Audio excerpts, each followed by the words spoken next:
So the first thing I want to do is I'm going to put the length on the jawline. So that's going to be where the length will be. Nice little box bob or French bob, whatever you want to call it. So I'm going to take a section that follows the angle of the jawline.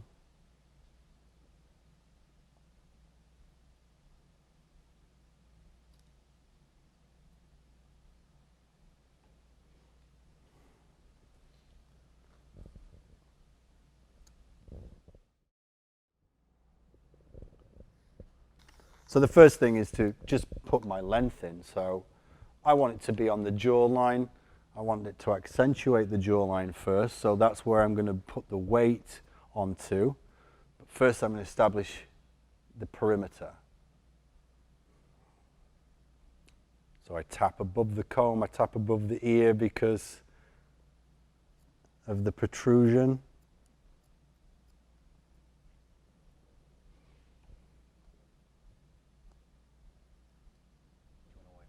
So that's the length I'm going to work with. I can just do that.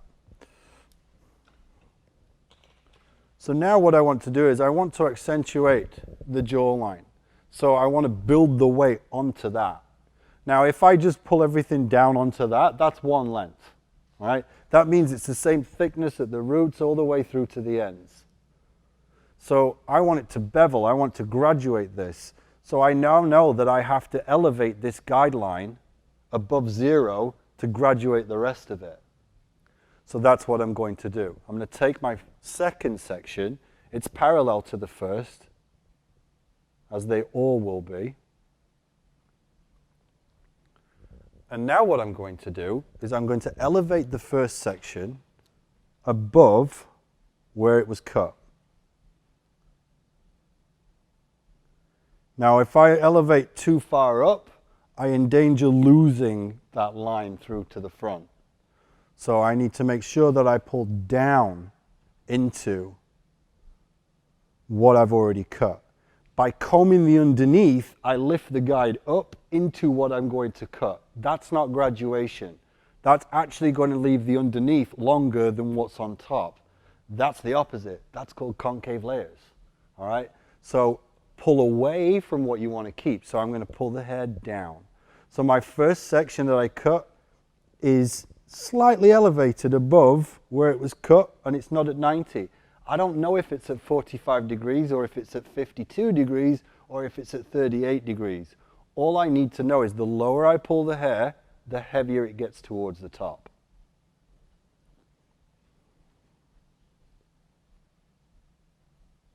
So that's the guide.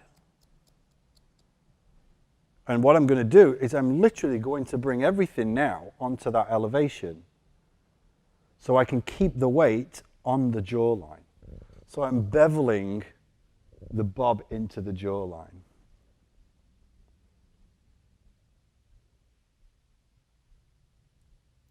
So my guide, see how strong that got there? That means I'm at the right elevation.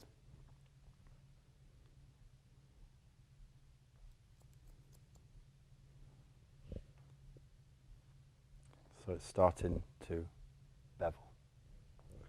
So now let's move on and keep going. It's the same exact thing all the way through. So making sure you bring everything down to that first section at the same elevation.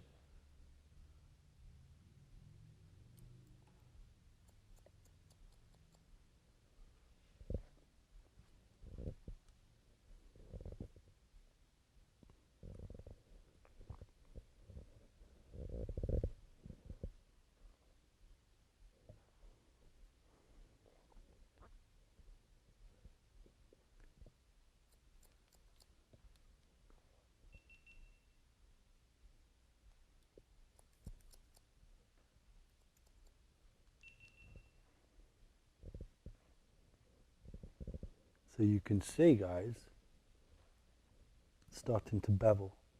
So the weight line is up here, the outline is there. So there's a little bit of a difference between the two, and that's what graduation is. So again, everything's coming down onto that first section.